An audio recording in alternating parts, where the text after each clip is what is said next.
하나님 말씀 보겠습니다. 사도행전 22장 21절 한 절 말씀입니다. 신약성경 227페이지에 있습니다. 사도행전 22장 21절 말씀 찾으실 줄 알고 제가 봉독해 드립니다. 나더러 또 이르시되 떠나가라. 내가 너를 멀리 이방인에게로 보내리라 하셨느니라. 아멘.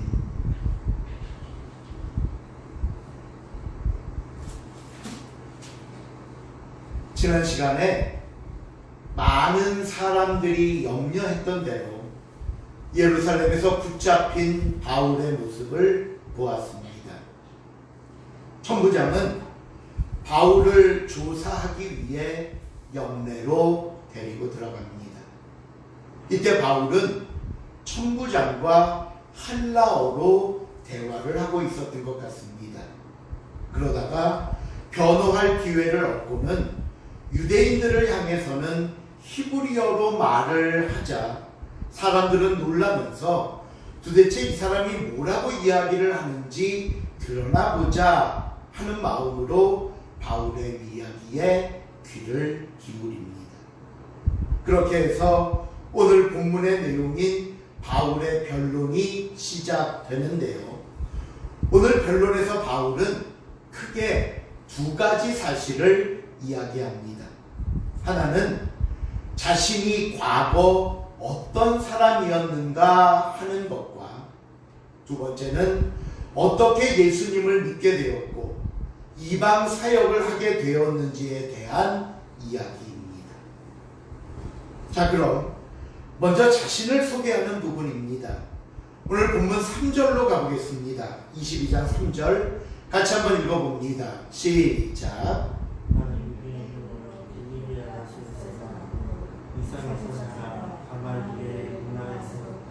조상들이 언어교육을 받았고 오늘 너희 모든 사람처럼 하나님께 대하여 열심히 일지라. 바울은 세 가지로 나누어서 자신을 소개하고 있는데요. 출생, 성장, 교육입니다. 이런 자기소개 전개와 방식은 당시 가장 기본적인 소개 방법 중에 하나였습니다. 먼저 바울의 출생입니다. 바울은 자신을 유대인으로 소개합니다.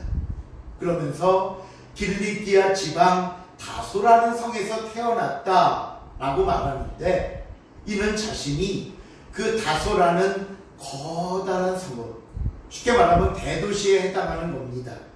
이곳에서 태어나 좋은 환경에서 교육과 문화적 혜택을 누렸던 사람이라는 의미로 소개를 하고 있습니다.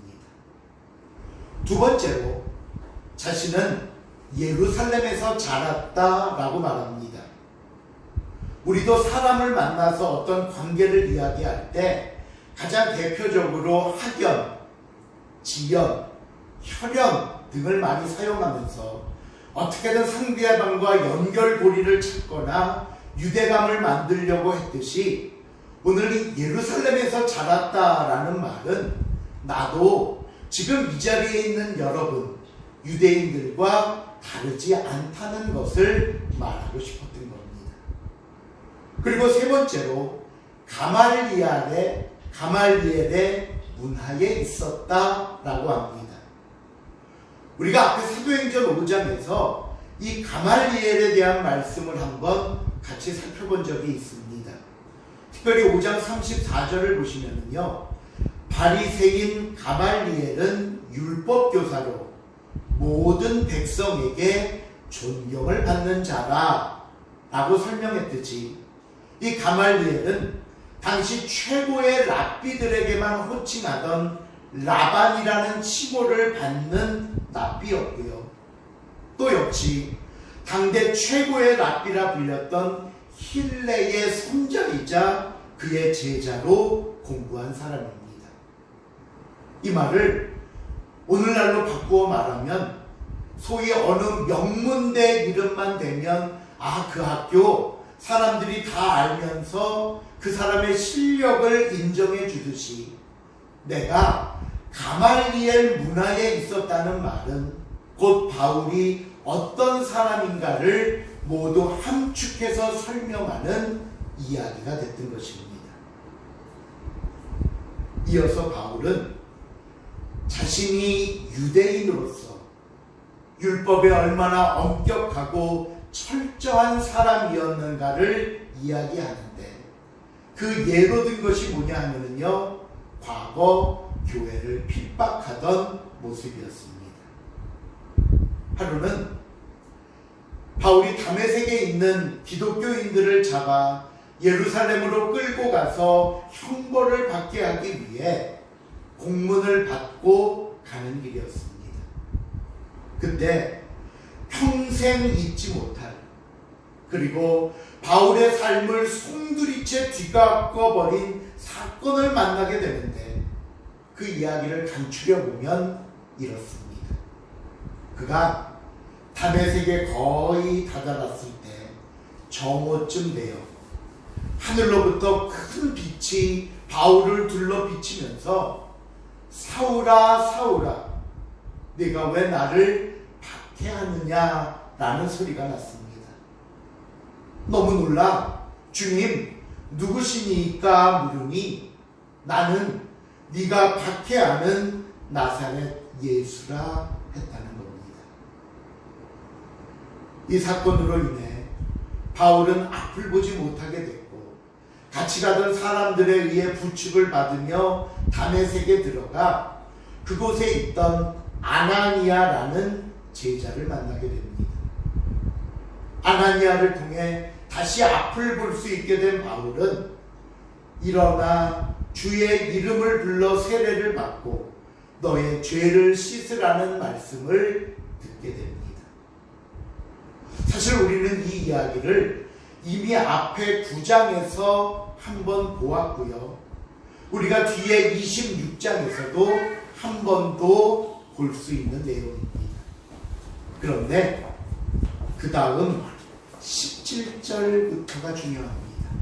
17절 한번 같이 읽어봅니다.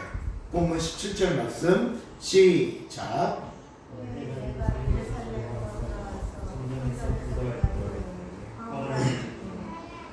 이 다메섹 사건이 있은 후 바울이 예루살렘에 돌아왔을 때를 말하는 건데요.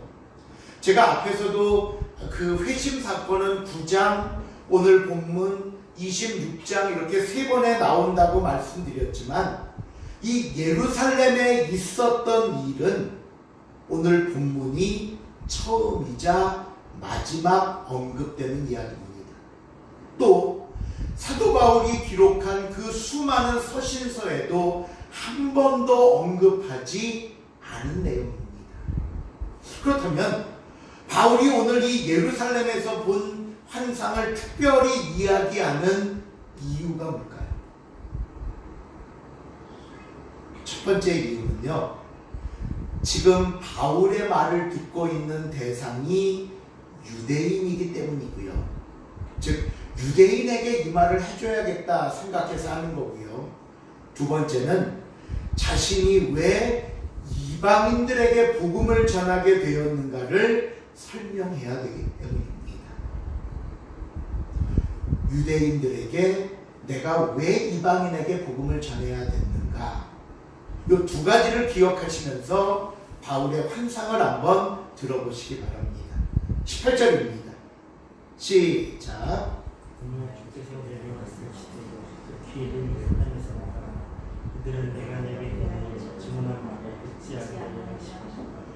환상 중에 주님께서 바울에게 뭐라고 말씀하셨냐 하면요, 속히 이 예루살렘에서 나가라고 하셨다는 겁니다.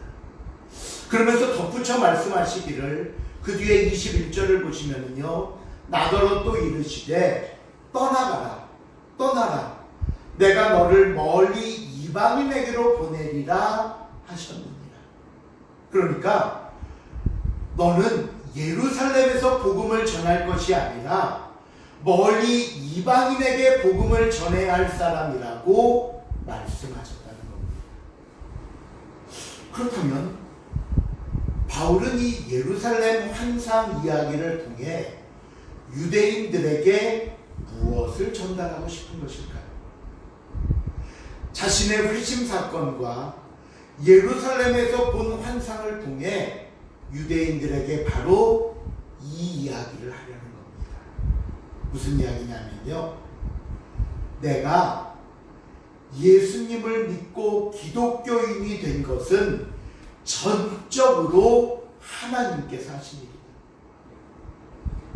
내가 과거에 얼마나 열심히 넘치는 유대인이었는지 너희가 아느냐? 지금 너희가 나에게 하는 것은 과거에 내가 한 것에 비하면 아무것도 아니야. 나는 죽이기까지 했어. 그런데 그런 나를 하나님께서 붙잡아 강제로 기독교인이 되게 하셨고, 그 하나님께서 이방인에게 복음을 전하라고 하셨다. 하나님께서. 그렇다면 잘 들어봐라.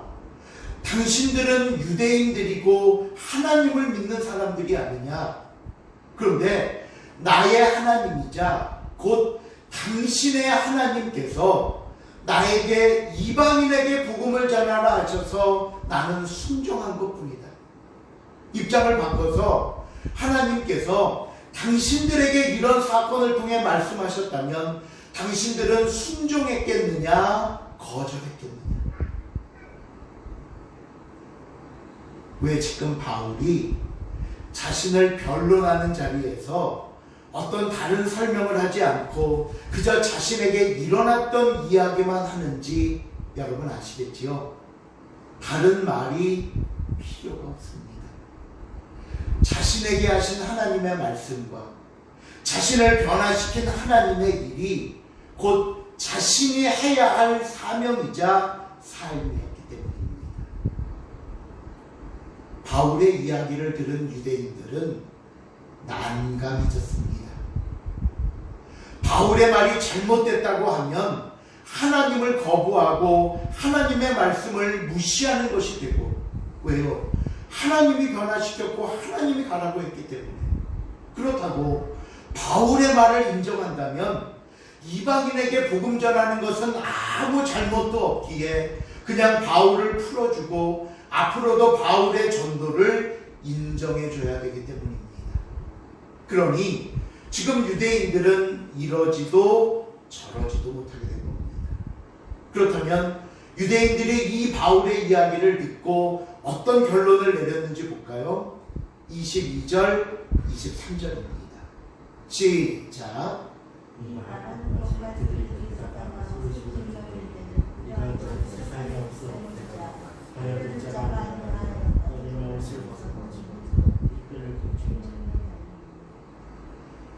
그들은 대답할 수 없기에 그냥 놔둬서는 안 되는 사람이 되어버렸습니다. 그의 말이 틀린 것이 없기에 당장 죽여야 할 사람이 된 겁니다. 이 광경을 본 천부장은 급히 바울을 유대인들로부터 떼어내어 영내로 들어가 무슨 말을 했길래 유대인들이 저렇게 난리를 치는지 신문하고 알아보려고 했습니다. 바울은 유대인들을 상대로 히브리어로 말했기 때문에 천부장은 바울의 이야기를 알지 못했던 겁니다. 바로 여기까지 오늘 본문에 기록된 바울의 변론 부분입니다. 자, 그렇다면 오늘도 우리는 이 본문을 통해 몇 가지 교훈을 살펴보려고 합니다. 첫 번째 교훈은 순종입니다. 앞에서 바울이 예루살렘에서 본 환상을 이야기했는데 그 안에 이런 일이 사실 더 있었습니다. 주님께서 예루살렘을 떠나라고 하시면서 이곳 사람들은 네 말을 듣지 않을 것이라 하셨습니다. 그러니 너는 빨리 떠나라. 그런데 그때 바울이 이런 대답을 합니다. 본문 19절, 20절입니다.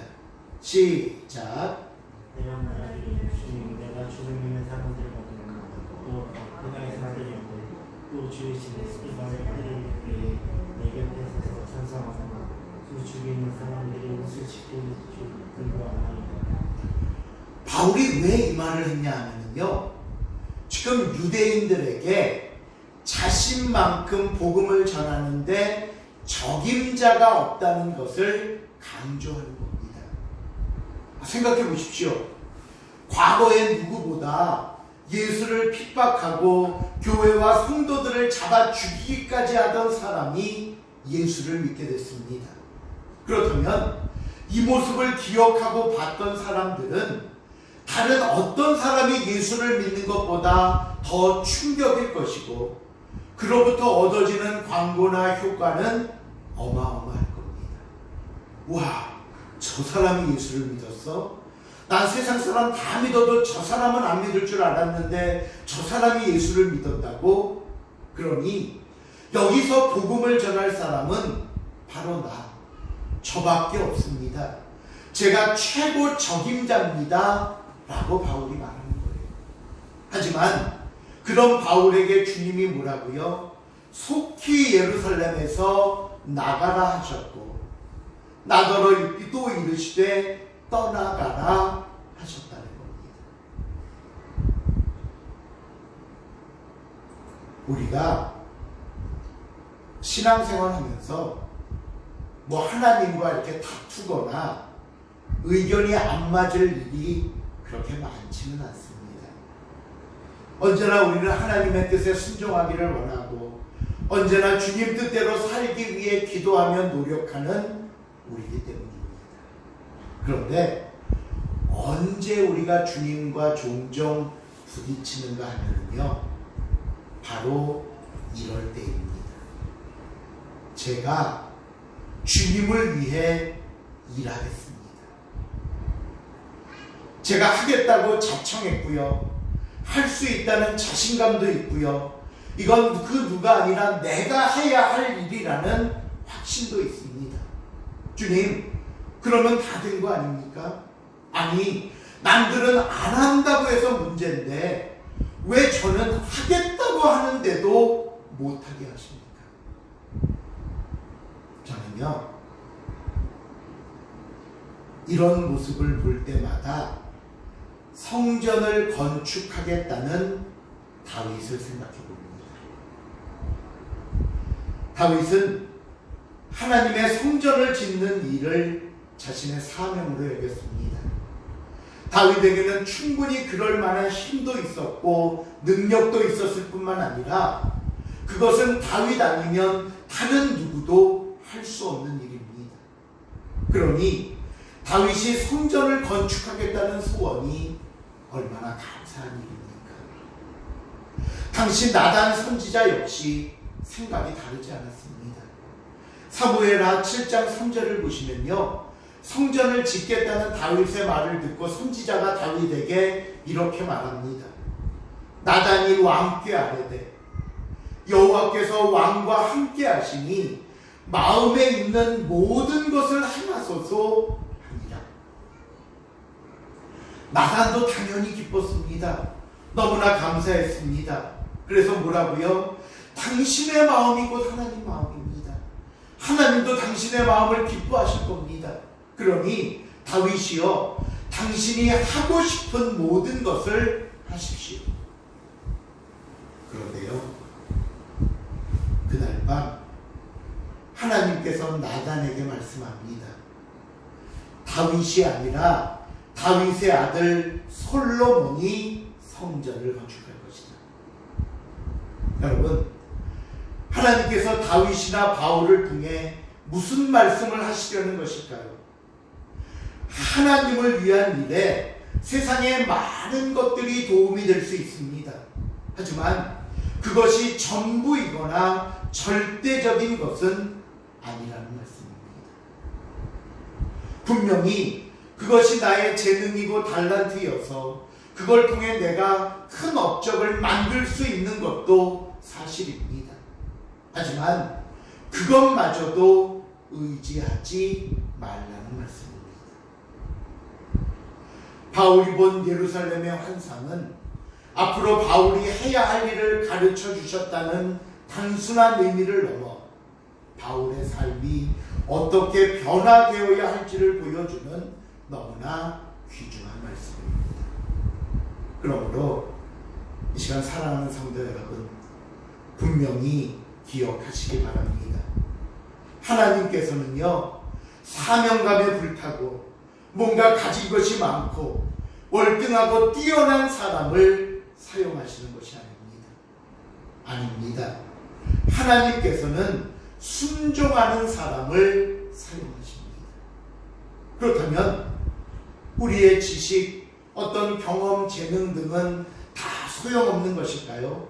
아니요, 절대로 그렇진 않습니다. 그런 것들이 하나님의 일에 얼마나 유용되게 사용되는지 오늘 본문의 바울을 통해 깨닫게 되는 것이 우리가 본문을 통해 기억해야 할 두 번째 교훈이기 때문입니다. 바울은 우리가 앞에서도 살펴봤지만 자신을 소개하면서 사용한 내용들을 보십시오. 저는 유대인입니다. 저는 예루살렘에서 자랐습니다. 저는 가말리엘의 문화에 있었습니다. 심지어 자신의 부끄러운 과거, 숨기고 싶은 잘못까지도 서슴없이 이야기합니다. 제가 기독교인들과 교회를 핍박했고 죽이기까지 했습니다. 또 볼까요? 오늘 본문 후반부에 천부장이 바울을 다시 잡아묻고 채찍질하면서 신문을 하려 하자 바울이 이렇게 자신을 이야기합니다. 25절입니다. 본문 25절 말씀 시작.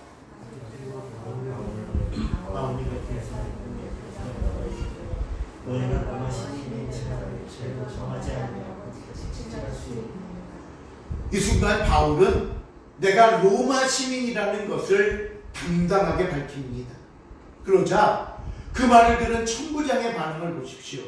저 뒤에 29절에 보니까요, 신문하려던 사람들이 곧 그에게서 물러가고 천부장도 그가 로마 시민인 줄 알고 또 그 결박한 것 때문에 두려워합니다.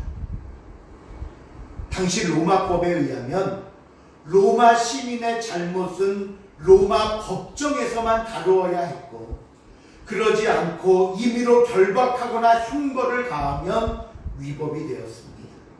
그러니 천부장을 비롯해 그것에 동참했던 사람들이 바울이 내가 로마 시민이라는 말에 얼마나 놀랐고 혹시라도 앞으로 당할 수 있는 불이익과 고초에 큰 걱정을 하게 되었는지 짐작해 볼 수 있는 일이 된 것입니다. 여러분, 이것이 의미하는 게 무엇일까요?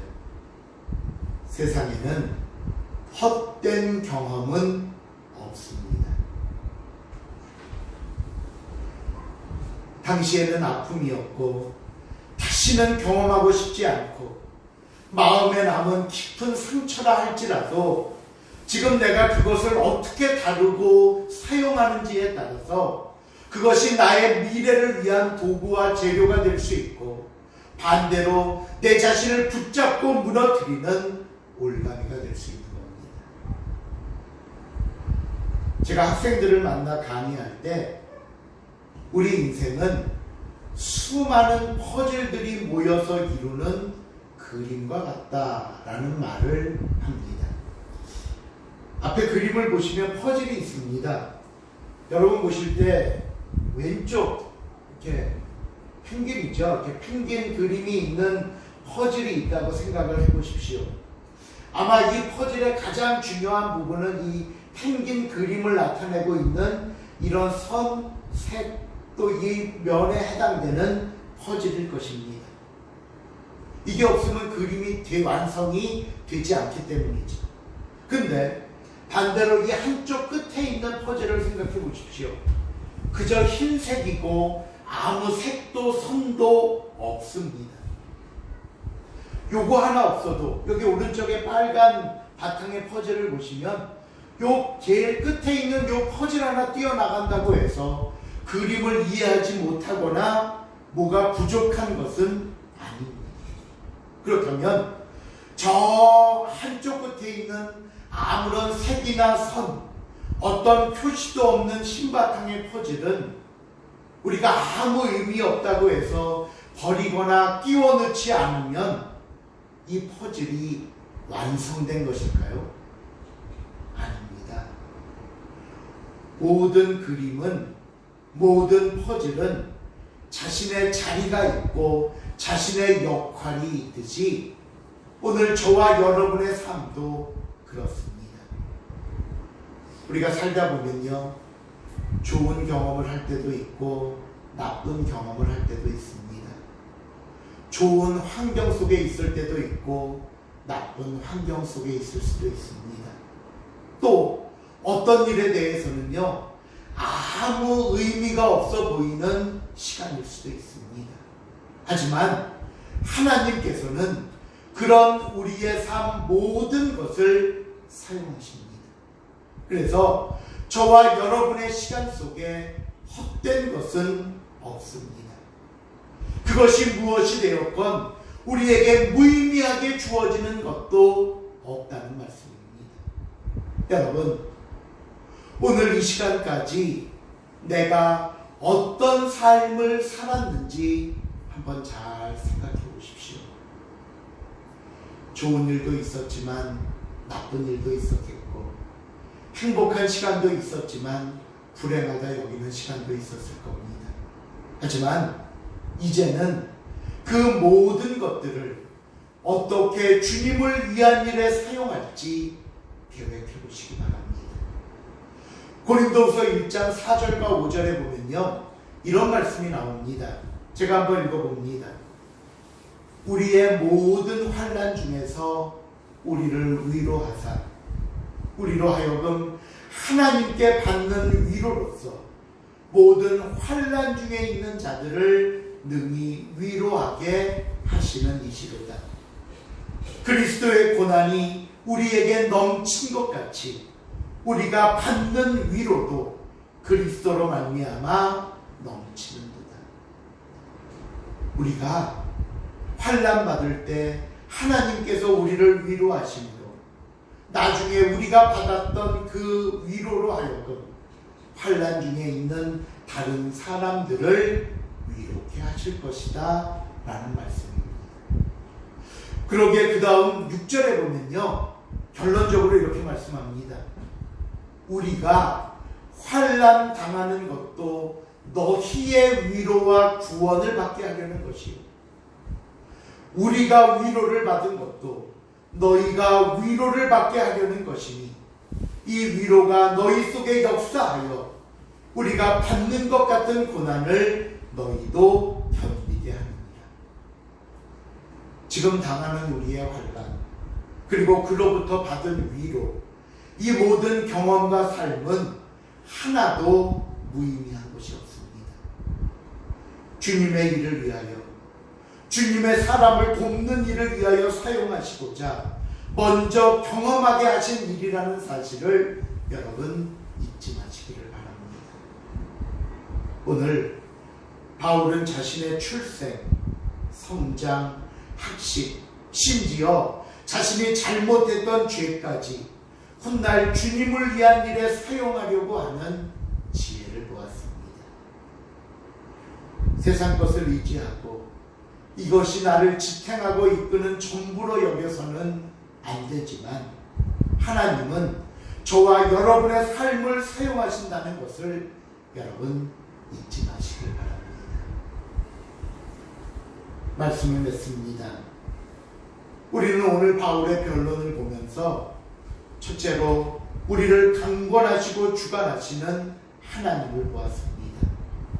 바울을 부르시고 변화시키시고 이방인들을 위한 사명자로 파송하시는 것은 저와 여러분의 삶 속에서 누가 나의 주인이고 누구에게 순종해야 할지를 보여주는 말씀입니다. 두 번째로 오늘도 여전히 힘든 시간을 보내고 있는 우리의 모습이지만 여러분, 오늘 이 경험과 시간들이 반드시 주님을 위한 일에 사용되는 귀한 도구와 재료가 될 수 있다는 것을 믿고 하루하루 최선을 다하는 삶이 되시기를 바랍니다. 주님이 하실 겁니다. 우리는 순종하면 됩니다. 그리고 최선을 다할 뿐입니다. 어쩌면 이 단순하지만 가장 중요한 진리를 놓치지 않는 저와 여러분이 될 수 있기를 다시 한번 주님의 이름으로 부탁을 드립니다. 기도하시겠습니다. 하나님 감사합니다. 하나님께서 다윗을 부르시고 하나님께서 그를 이방에 보내는 사명자로 삼아주셨듯이 오늘도 우리를 구원시키시고 우리를 하나님의 자녀 삼으신 그 은혜와 그 뜻과 사명을 잊지 않게 하시고 온전히 주의 말씀 안에서 나가는 복된 삶이 되게 하여 주시옵소서. 순종케 하시고 주어진 삶에 최선을 다하게 하시며 주님 쓰시고자 할 때에 주여 내가 여기 있나이다 그 앞에 무릎 꿇을 수 있는 우리의 삶이 또한 되게 하여 주시옵소서. 감사드리오며 예수님의 이름으로 기도하옵나이다. 아멘.